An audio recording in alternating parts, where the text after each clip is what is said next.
Collins & Co.'s not-for-profit conference, Be Empowered Through Knowledge, is designed specifically for the not-for-profit sector. Our speakers are experts in this sector, and their practical approach provides not-for-profit board members and management with the opportunity to improve their skills and knowledge across a range of specialist topics. The conference also provides a great networking opportunity.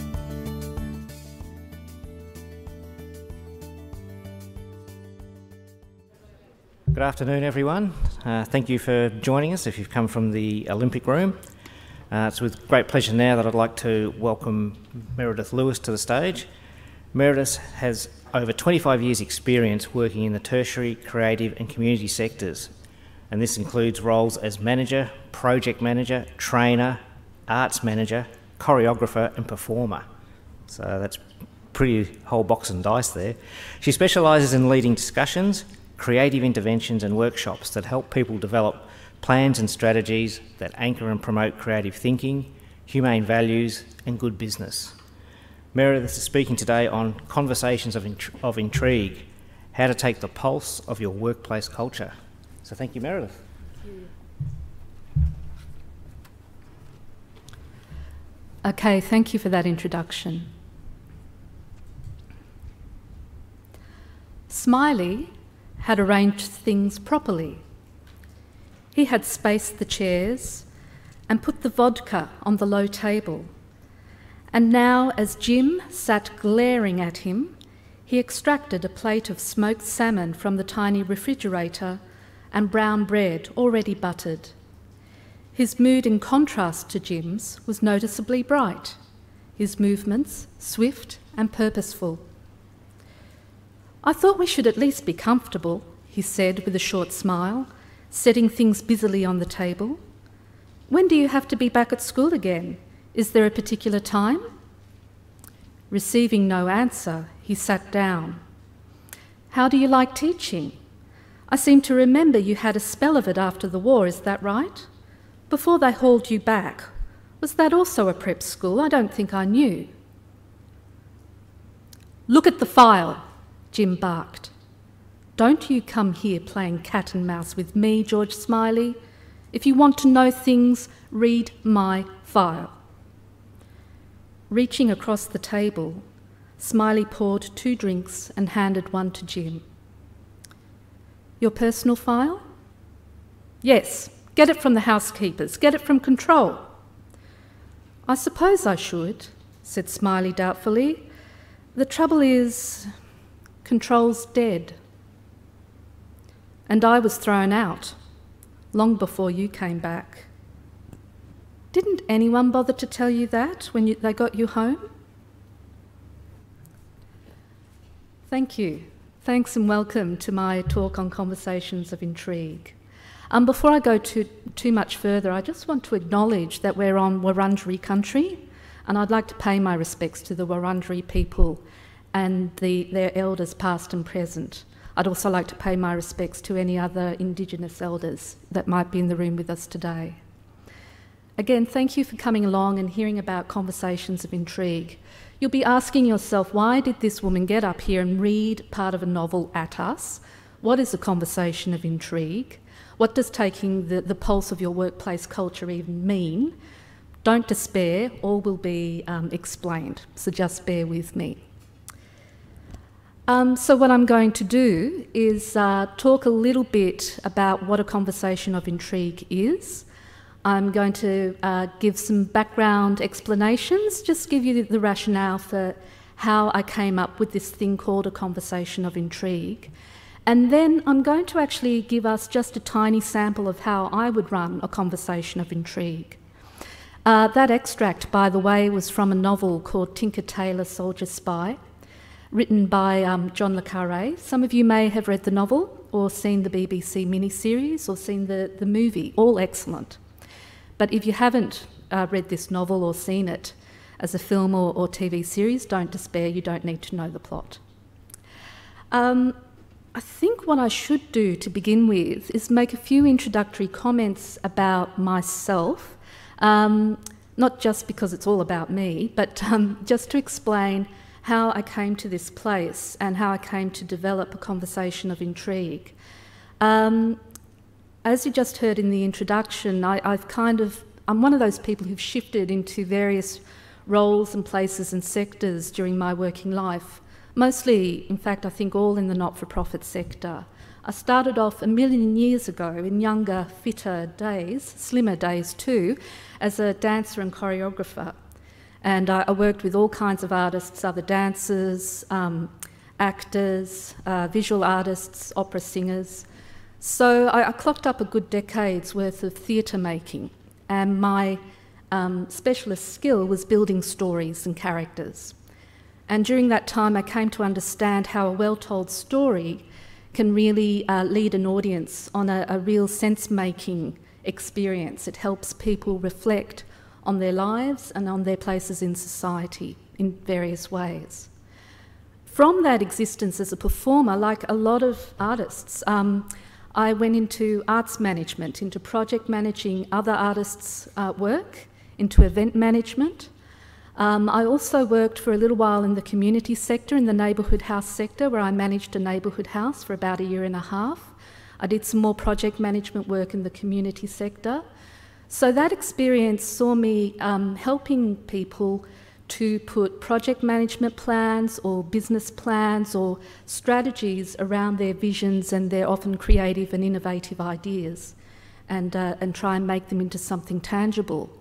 Now, all through my life, I've worked with a lot of teams in various ways. As a performer, I've worked with casts of people putting on theatre. As that arts manager, I've worked with teams of artists and helped them organise their teams. As a manager and project manager in the community sector, I worked with volunteers and staff members and contractors. So in one way or the other, I've often been exposed to a lot of different team dynamics. Because I'm a project worker, I shift, and I seem to be working with a new group of people every few months. Now, some of the cultures, team cultures I was exposed to were absolutely joyous. Very, very mutually supportive, had the right balance of things that Anne was just talking about. They could listen to each other, they could speak truth to each other, and they had a lot of fun, and good work ensued. And then there was the opposite experience. Then there were the workplace cultures that, well, things were going terribly, terribly wrong.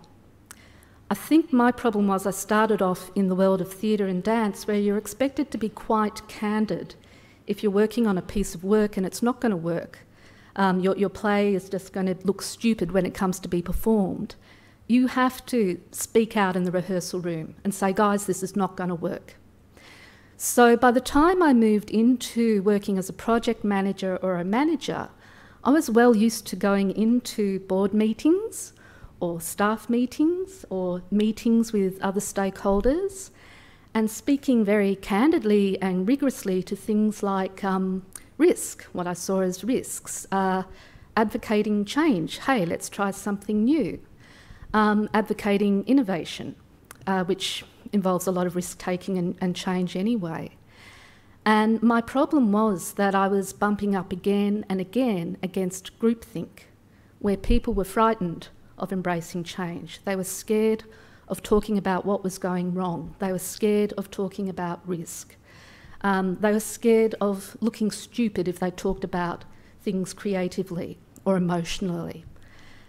So I came away from those experiences feeling a bit bruised and battered, but thinking there has to be a better way. And the last thing I ever wanted to do was make a group of people uncomfortable about talking about what needs to be changed, or uncomfortable or feeling defensive about talking about how they behaved as a group.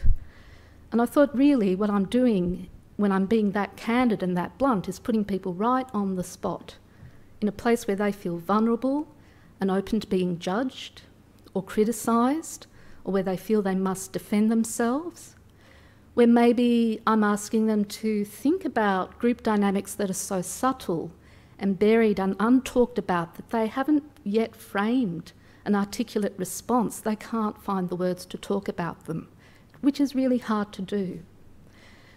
So my theatre-making brain said, oh, that's easy, take in a work of art. They can talk to that instead. And that's what I found. if you take in an extract or a picture or a song or a short story or a scene out of a TV program or a film and say, this is really interesting in this scene, let's look at that and talk about what's happening here, people will talk about that because they're not being asked to talk about themselves.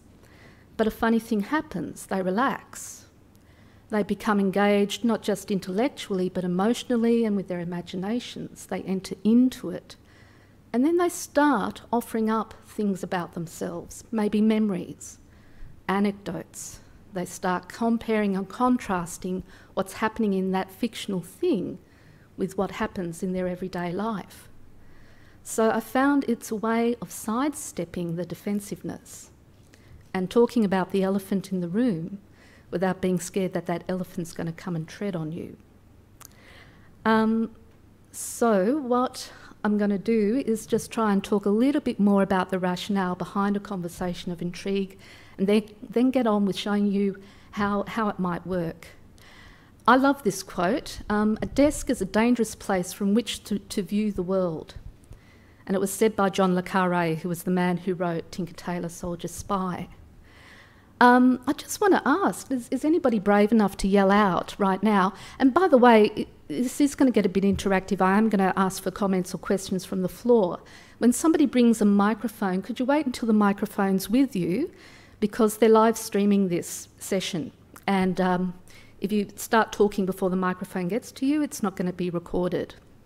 And hello, by the way, to anybody listening from New Zealand or Western Australia right now, which is great. So I know what I think that quotation means. Does anybody else have an idea about what that quotation means, and do you agree with it? A desk is a dangerous place from which to view the world. Who wants to be brave? Yes, up the back, thank you. I agree with it. I don't think you get a very good view of the world. You need to go out and experience and listen and taste and sense what's going on around you to understand it as well as you can. Yep, great. So you're making ill-informed decisions if you're just sitting behind your desk. Yep, nice one. Anybody else have anything to add to that? Do we agree with that? I think I do. Yes, down here, thank you. Microphone's just on its way.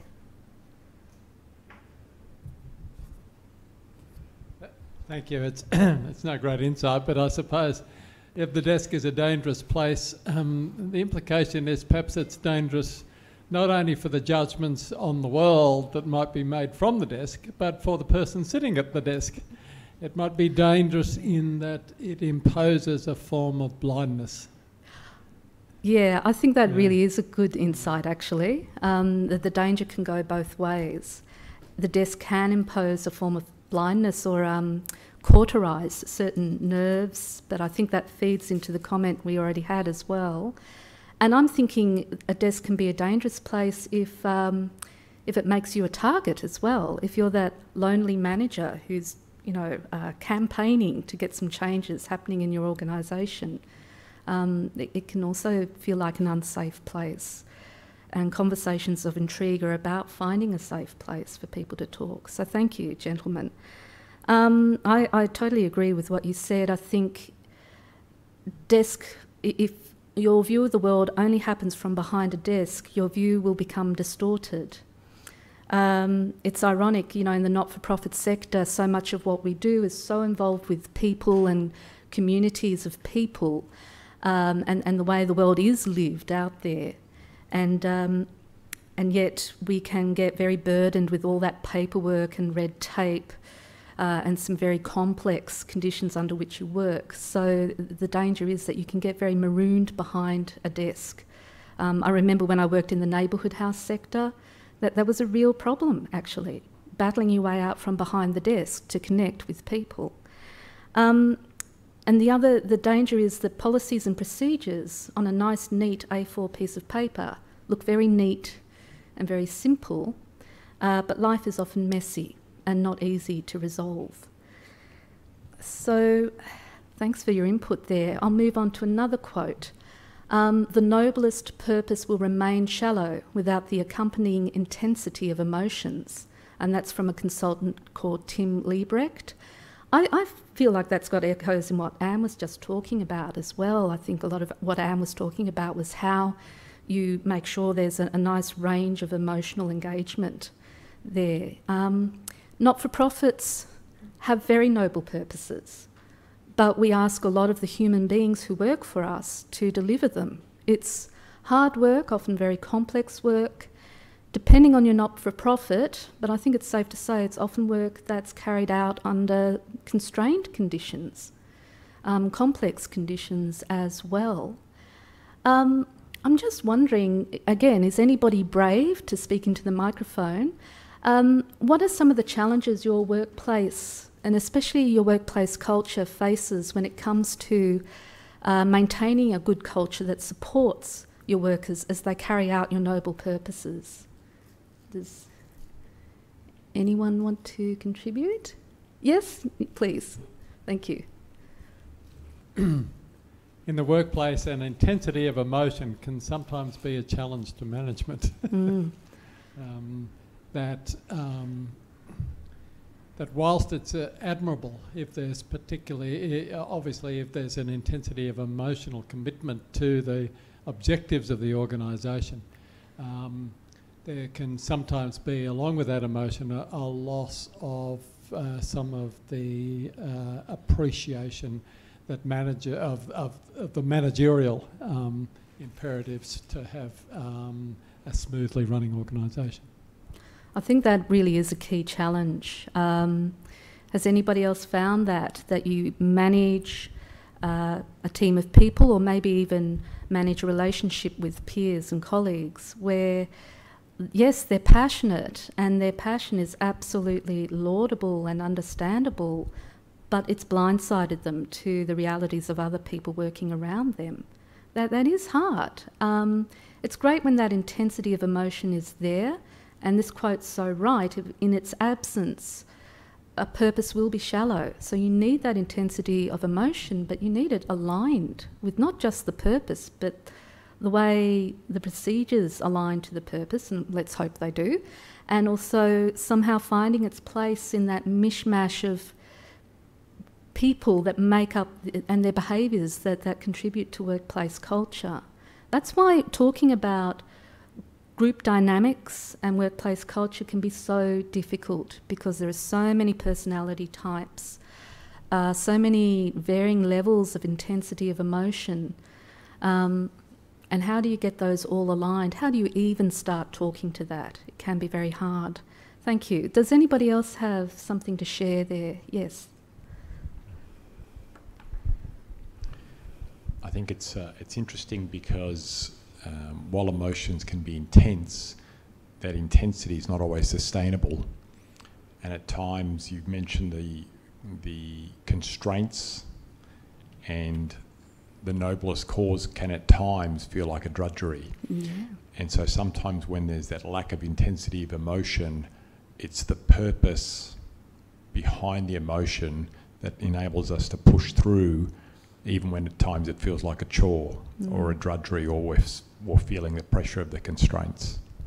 I think that's a really good comment, and it really speaks to the complexity of what happens to people when they do attach to these noble purposes. And yeah, and I know we've all had it, that feeling of almost being burdened. Why am I doing this? This feels so hard, and it's a thankless task, but I really believe in what myself and the organisation are doing.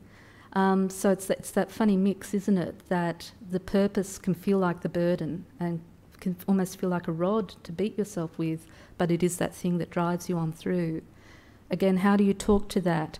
And when people are surfing those varying levels of intensity of emotion, and swinging between joy and inspiration to feeling burdened, how do you support your team and help them talk their way through that and let other people on the team know that's where they're at?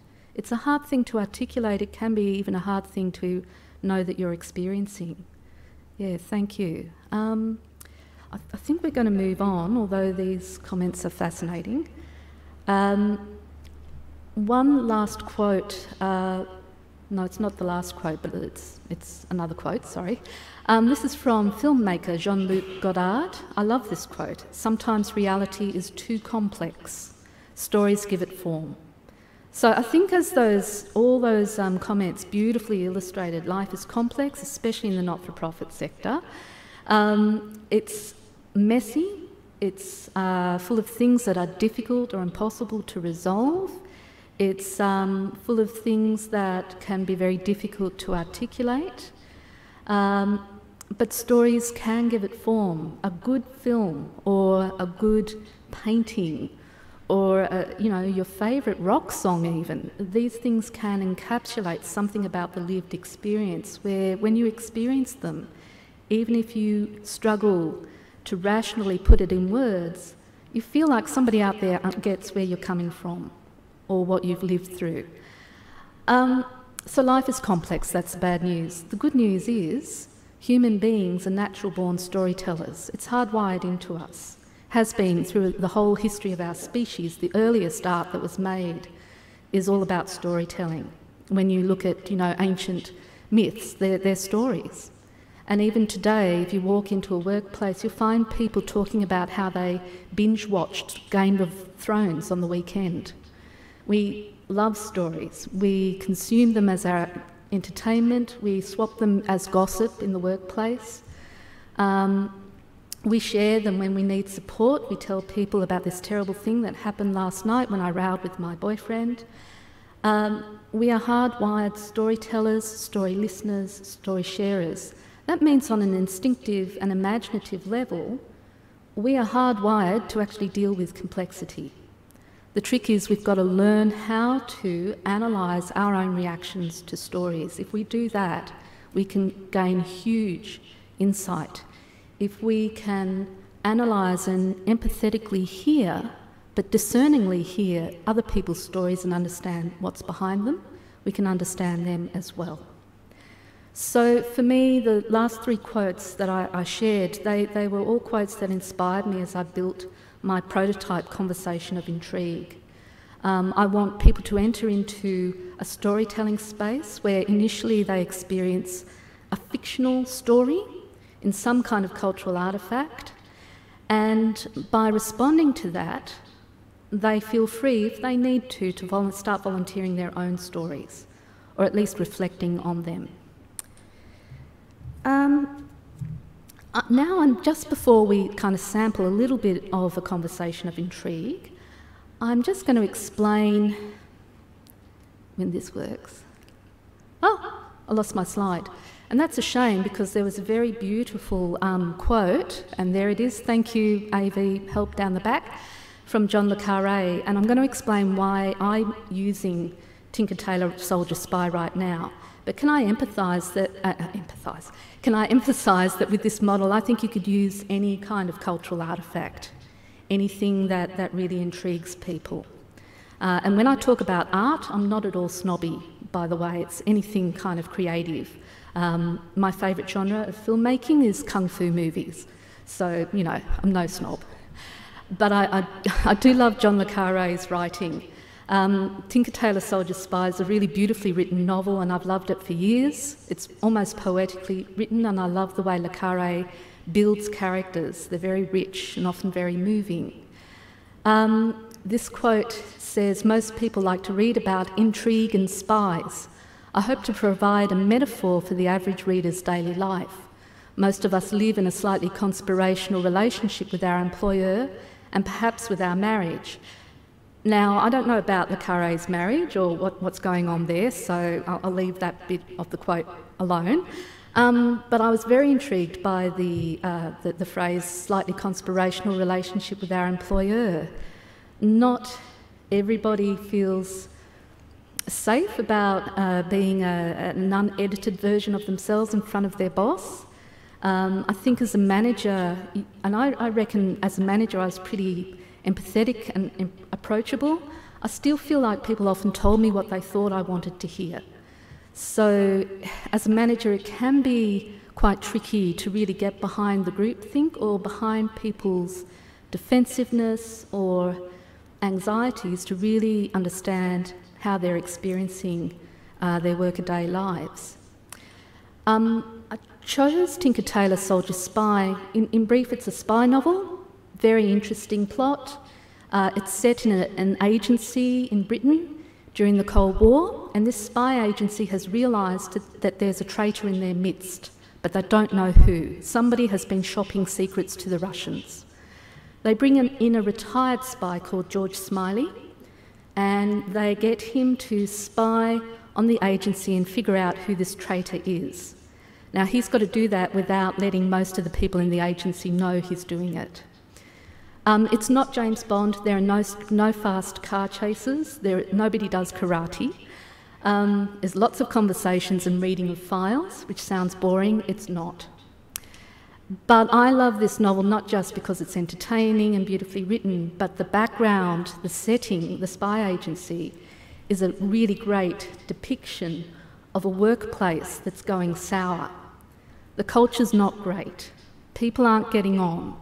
There's a lot of gossip. There's some nasty behaviour people are showing towards each other. They're not collegiate. They're unhealthily competitive. They're suspicious of each other. And I thought it was just a brilliant depiction of what happens when things don't work out in a workplace. So that's why I thought I'd build a conversation of intrigue around that particular novel, and why we're just going to play with it just for a little bit right now. When I would conduct a conversation of intrigue, it would not be in this setting. I would conduct it with just a small number of people. I've conducted it with between 4 to 10 people, and I think that's quite a good number. I would conduct it anywhere between an hour, and an hour is pretty brief. It's better if you go for 2 hours or even more, because it gives people time to really reflect. I would take in 2 or 3 extracts from this particular novel, and I would choose a theme that suited the group particularly. So there are themes I found in Tinker Tailor Soldier Spy that were about leadership styles, communication styles, knowledge management, performance review, and how those things impact on workplace culture. But as I said, you can do it with different artworks. I've been in discussions with the gallery about using some of their paintings and using them in such a way that you develop people's ability to empathise with each other. So that's a different take. So what I'm going to do now is put this on a nice neutral picture. What I'm going to do is just read that extract I opened with again, and then just give you a couple of very simple questions. I'm going to give you a couple of minutes to maybe chat amongst yourselves. So if you're by yourself, just jump into another table, and then we'll come back as a group and discuss. Smiley had arranged things properly. He had spaced the chairs and put the vodka on the low table. And now, as Jim sat glaring at him, he extracted a plate of smoked salmon from the tiny refrigerator and brown bread already buttered. His mood, in contrast to Jim's, was noticeably bright, his movements swift and purposeful. "I thought we should at least be comfortable," he said with a short smile, setting things busily on the table. "When do you have to be back at school again? Is there a particular time?" Receiving no answer, he sat down. "How do you like teaching? I seem to remember you had a spell of it after the war, is that right? Before they hauled you back, was that also a prep school? I don't think I knew." "Look at the file," Jim barked. "Don't you come here playing cat and mouse with me, George Smiley. If you want to know things, read my file." Reaching across the table, Smiley poured 2 drinks and handed one to Jim. "Your personal file?" "Yes. Get it from housekeepers. Get it from control." "I suppose I should," said Smiley doubtfully. "The trouble is, control's dead, and I was thrown out long before you came back. Didn't anyone bother to tell you that when they got you home?" So what I want you to do in just a couple of minutes is just talk with each other, and I want you to speculate. You're going to use your imagination, so there are no right or wrong answers here. I want you to comment on what you think the mood is between the characters, so what the emotional dynamic is in that scene. And I want you to speculate about what might have happened to these characters. What is the background of the conversation? Now, you'll be sitting there thinking, I haven't read the damn book, I don't know. Don't worry, just let your imagination run riot and think of a couple of possible scenarios. I might just, what's the time? I might just give you maybe 3 minutes to do that. And I'm just going to wander around the table, so if it's not clear as mud, just haul me up and I'll give you some help. Okay, I'm going to butt in there, and because we don't have a lot of time. So I'm just going to explain that if I was running like a 2-hour session, that would be an opening question. And I would do it, not because there's any right or wrong answers there, but by asking people to speculate, use their imagination, by asking people to speculate on the mood of the characters. What I'm doing is asking people to check in with their emotional intelligence and their imagination, as well as their intellect. In a conversation of intrigue, it's important to nudge people past a place where they're just working from their brain, because so much of our work asks us to do that. You know, when we update our budgets and, you know, write those policies or procedures, we have to use our brain. But when you're dealing with other human beings, you have to use other levels of yourself as well. And in a conversation of intrigue, you want people to feel empowered and comfortable about speaking from that place of imagination or feeling. What I would then do is follow that up with deeper questions. So that kind of extract would come from an exercise I would use, which would be about communication, and I would locate that maybe in a conversation that was about talking about how you handle awkward conversations in the workplace. So if you're talking to an employee who for any reason is defensive, maybe it's a performance review and they know they've stuffed up and they're a bit defensive. Maybe they're a bit prickly because they've just gone through something difficult. From memory, I remember I've had to deal with employees who were bereaved and just feeling very raw and emotional. Also feeling with employees who are dealing with family problems. I remember one employee, her daughter was being bullied very badly at school, and she was intensely worried and stressed about it and trying to negotiate time off. So, you know, quite blameless, but you have to handle those conversations very, very, you know, very delicately. So the next question I would then add, I wouldn't be dropping out of my facilitation to give notes like this, but I'm just explaining to you how it works. The next question I would ask is, do you think George Smiley is doing a good job of setting up what could be quite a difficult conversation? Is this what you would do? Would you break out the vodka? Would you make small talk, which is what he does? Would you then get very blunt, which is what he does? Control is dead. I got fired.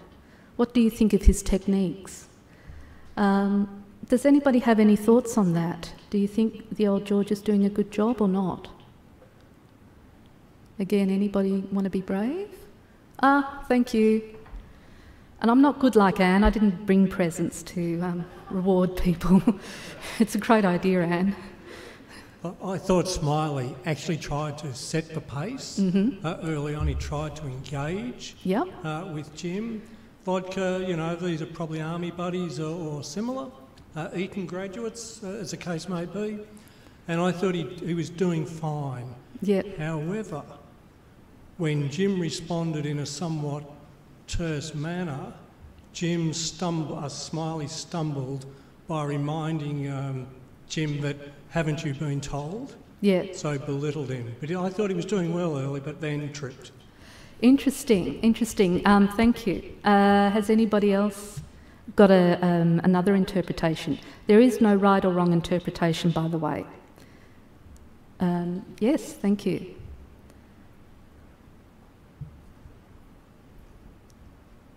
interesting because another possible interpretation could be that Smiley's trying to build an affinity and an affiliation by saying that, well, I suppose I could go and get that file, but control's dead and I got thrown out.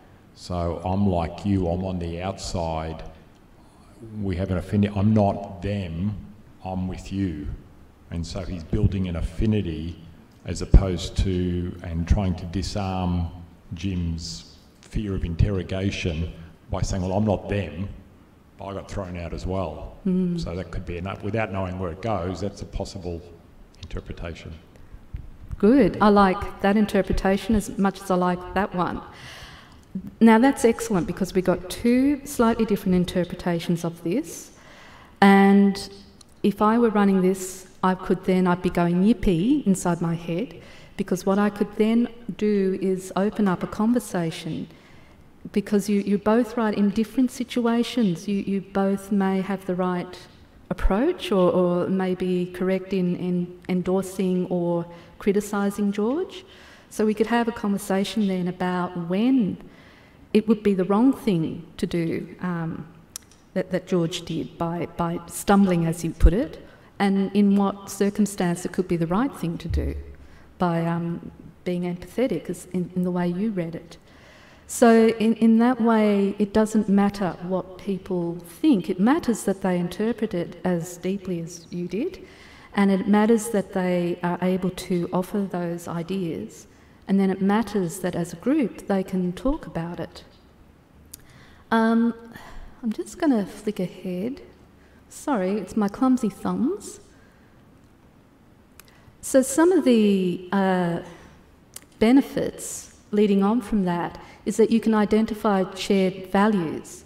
So when you have a group of people talking about their ideas around this, after a while what bubbles to the surface is the way a group might like certain conversations approached, you know, or certain things approached. I remember doing a conversation of intrigue with one group who had been through a restructure and had come through it pretty well. Their connection to the noble purpose of their not-for-profit had not been affected. They were still passionate about their work, but they felt they'd been shoved into configurations of team members they weren't used to, and they feared lack of respect from other team members, and they felt their connection to team members had been disrupted. And they didn't realise other people around the table felt like that. So that surfaced as an issue that was shared, and nobody had known that. And then what surfaced was their solution around that. And their solution was that they just needed to carve out some time during their working week, be it a morning tea here, an afternoon tea there, having lunch together, and find times to rebuild the relationships. So conversations of intrigue can identify shared values, they can service unspoken issues, they can frame issues that are difficult to discuss. I think, again, thinking of your two different readings of this passage, you can actually sometimes, by comparing two different opinions, you can arrive at a third that was maybe not very easy to discuss or articulate. It can be used as a tool to co-design solutions, and it does enhance creativity because it asks people to use the intellect, the imagination and the emotions all mixed in together, and from my experience that's what happens when you're being creative. Just before I finished, I'm getting the 0 sign held up at me. There was a comment down here that it felt a little difficult, that maybe it would have been easier to read the whole novel. And that's a fair comment, because I know I asked you to work hard. So just a few notes, and I did write a note to address that actually. I knew somebody would bring that up. It's actually better, I think, to use an extract. If people read a whole novel, then they can see what the author wants us to think. So one of your two interpretations would have been knocked out, which is great for a reading of the novel, but not so good for a conversation about workplace communication. So an extract is good. I know I asked you to work hard because you heard this read twice, you couldn't refer to it. If you're in a smaller group with me for 2 hours, I'd give you an extract to read. But I make no apology for making people work hard, because when people grope towards meaning, they can actually engage very deeply. And now I think I'd better finish, so I'm sorry. I'm going to be hanging around, so if anybody's got any questions to ask, come and find me later. Thank you. Thanks, Meredith.